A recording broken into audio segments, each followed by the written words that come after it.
Hello friends, आज का हमारा टॉपिक है राष्ट्रपति का अधिकार, rights of the president of India.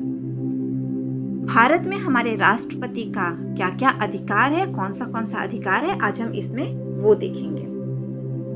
तो सबसे पहला है नियुक्ति संबंधी अधिकार। नियुक्ति संबंधी अधिकार इसको कहते हैं एम्प्लॉयमेंट राइट्स। नियुक्ति संबंधी अधिकार इसमें इसके मतलब क्या है, इसमें क्या आता है? नियुक्त करना, नियुक्त करने का अधिकार। राष्ट्रपति किस किस को नियुक्त कर सकते हैं? तो इसमें एक है सबसे पहले प्राइम मिनिस्टर, प्रधानमंत्री। प्रधानमंत्री को नियुक्त करने का अधिकार राष्ट्रपति के पास है। दूसरे, संघ का मंत्री परिषद, इनको भी नियुक्त करने का अधिकार राष्ट्रपति के पास है। तीसरा, राज्यों का राज्यपाल, इन्हें भी राज्यपाल मतलब गवर्नर, इनको भी राष्ट्रपति ही नियुक्त करते हैं। फिर केंद्र शासित प्रदेश जिसको हम बोलते हैं यूनियन टेरिटरीज, इनका उप राज्यपाल या प्रशासक, इनको भी प्रेसिडेंट ही नियुक्त करते हैं। फिर है विदेशों में नियुक्त होने वाला राजदूत। विदेशों में जो राजदूत हम नियुक्त करते हैं, उनको कौन नियुक्त करते हैं? उनको भी राष्ट्रपति ही नियुक्त करते हैं। फिर है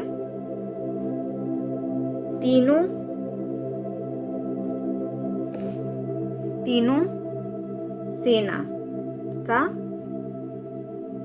सेनापति, इनको कौन नियुक्त करता है? राष्ट्रपति नियुक्त करते हैं। संघ लोक सेवा का अध्यक्ष एवं सदस्य, यूपीएससी संघ लोक सेवा आयोग का मतलब। फिर है फाइनेंस कमीशन जिसको कहते हैं वित्त आयोग,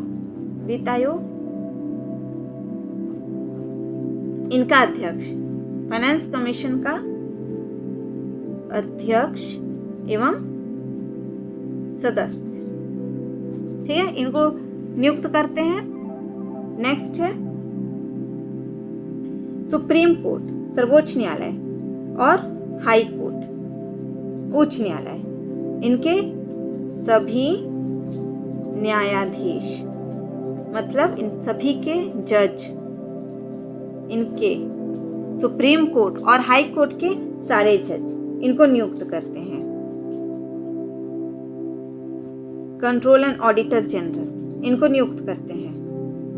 और निर्वाचन आयोग,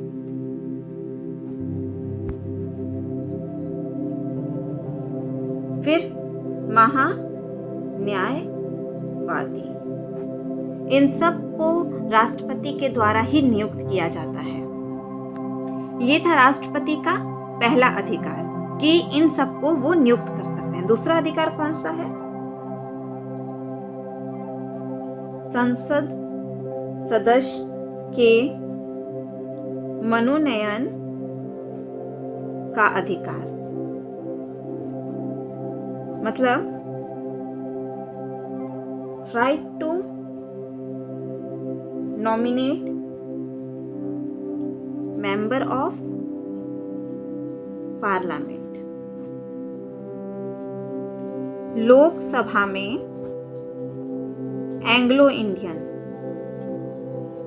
इंडियन मतलब आंग्ला भारतीय के दो सदस्य को, एंग्लो इंडियन के 2 सदस्य को लोकसभा में कौन मनोनीत करता है, कौन नॉमिनेट करता है? राष्ट्रपति।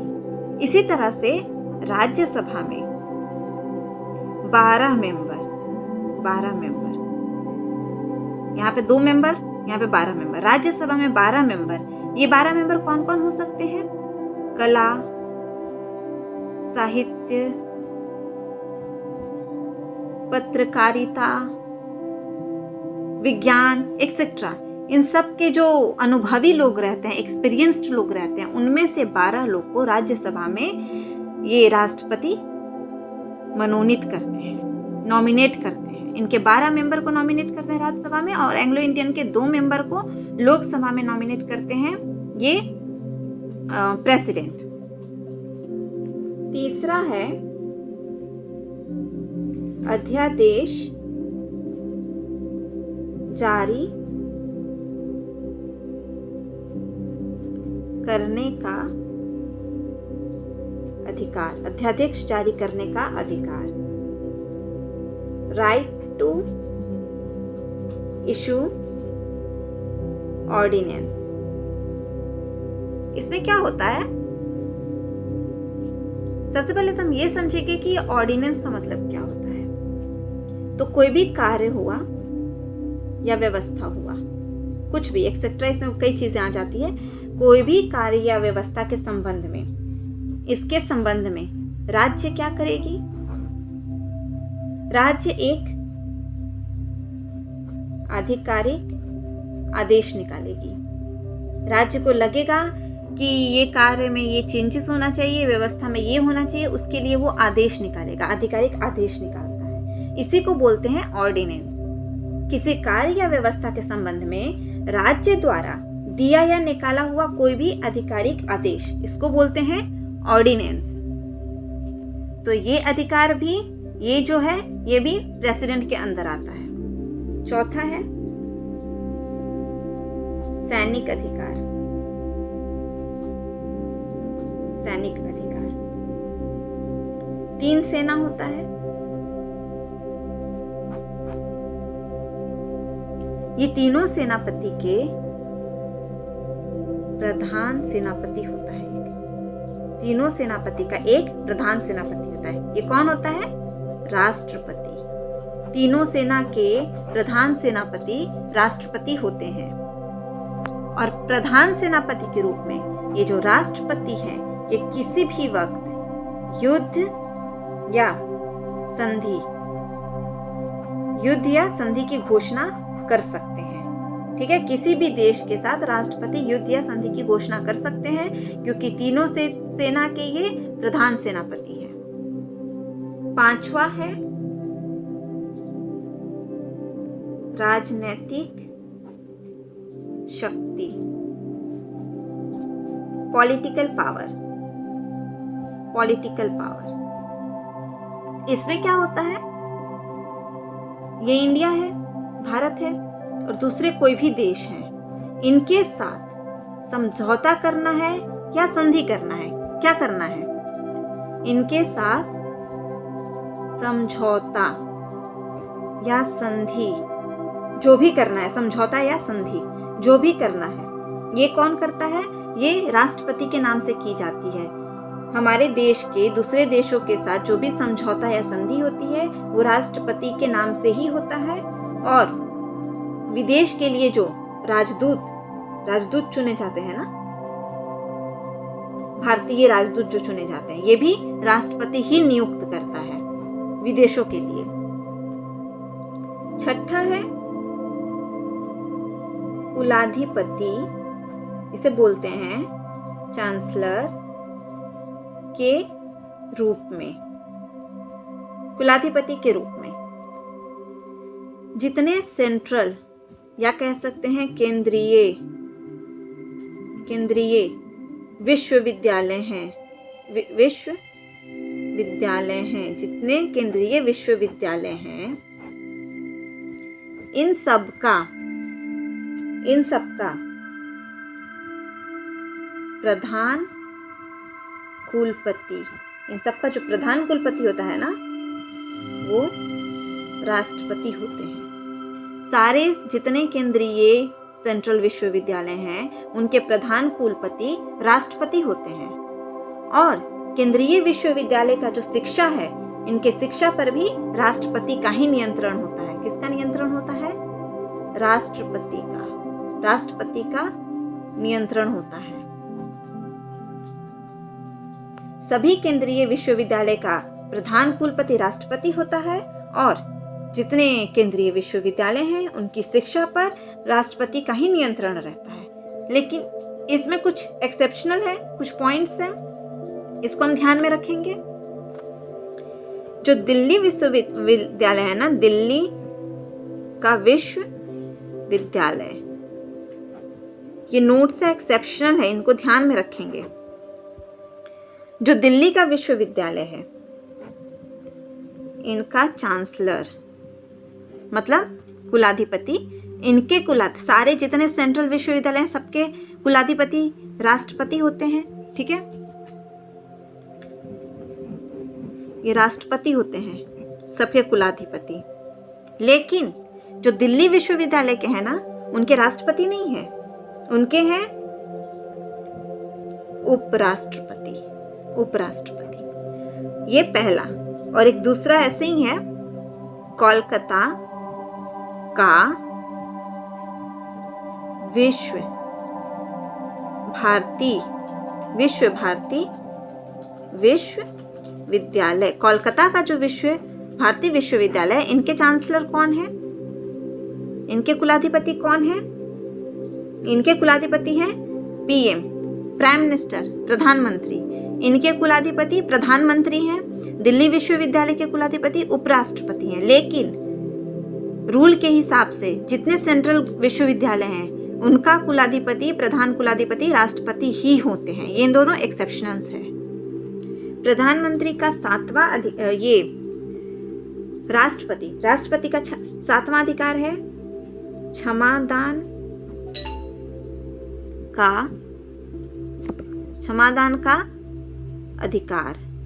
क्षमादान का अधिकार। ठीक है, ये 7वां अधिकार है।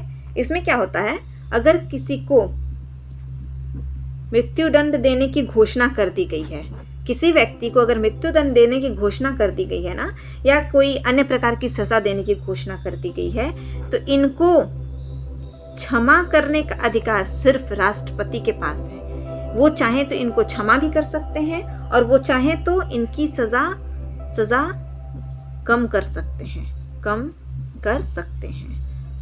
सजा कम कर सकते हैं, या तो बदल भी सकते हैं,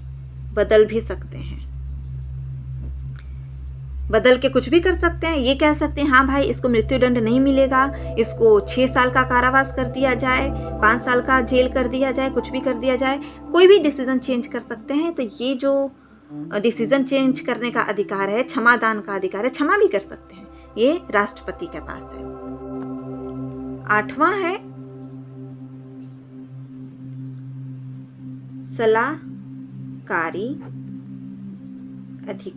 सलाहकारी अधिकार। इसके अंदर क्या आता है, कोई भी संवैधानिक विषय है, कोई भी संवैधानिक विषय पर चर्चा हो रहा है, ठीक है, कोई भी सब्जेक्ट पे संविधान का कोई भी विषय पर चर्चा हो रहा है, तो इस पे जो चर्चा हो रहा है उसमें राष्ट्रपति होंगे। लेकिन राष्ट्रपति ये चाहते हैं कि वो सुप्रीम कोर्ट से कोई सलाह लें, इनसे सलाह लें। संवैधानिक विषय पर सुप्रीम कोर्ट से अगर वो सलाह लेना चाहते हैं तो वो उनसे सलाह मांग सकते हैं। लेकिन ऐसा जरूरी नहीं है कि सुप्रीम कोर्ट को सलाह देना ही है, ऐसा जरूरी नहीं है।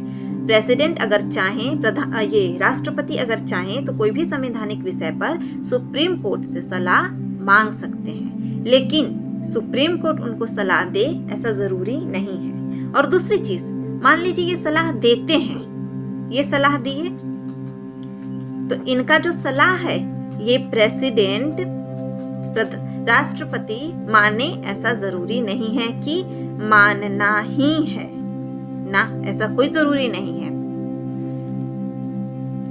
कोई भी सलाहकार संविधान के विषय में कोई भी टॉपिक चल रहा होगा, उस पे अगर प्रेसिडेंट चाहे तो सुप्रीम कोर्ट से सलाह ले सकते हैं और नहीं भी ले सकते हैं। लेकिन अगर इन्होंने सलाह मांगा सुप्रीम कोर्ट से तो जरूरी नहीं है कि सुप्रीम कोर्ट को सलाह देना ही है, इनकी मर्जी है, ये दे भी सकते हैं नहीं भी दे सकते हैं। लेकिन अगर इन्होंने सलाह दिया तो ऐसा ज़रूरी नहीं है कि प्रेसिडेंट को वो सलाह मानना ही है। वो मान भी सकते हैं, नहीं भी मान सकते हैं। अब है हमारा ये आपातकालीन अधिकार। आपातकालीन अधिकार, इसको हम इमरजेंसी भी बोलते हैं, इमरजेंसी भी बोलते हैं। ठीक है, ये अधिकार को 3 भागों में क्लासिफाई किया गया है। पहला है नेशनल इमरजेंसी, दूसरा है स्टेट इमरजेंसी और तीसरा है फाइनेंशियल इमरजेंसी। 3 भागों में इसको क्लासिफाई किया गया है, नेशनल इमरजेंसी, स्टेट इमरजेंसी और फाइनेंशियल इमरजेंसी। नेशनल इमरजेंसी को क्या बोलते हैं? नेशनल इमरजेंसी को बोलते हैं राष्ट्रीय आपातकाल। स्टेट इमरजेंसी को बोलते हैं राष्ट्रपति शासन और फाइनेंशियल इमरजेंसी को बोलते हैं, फाइनेंशियल इमरजेंसी को क्या बोलते हैं?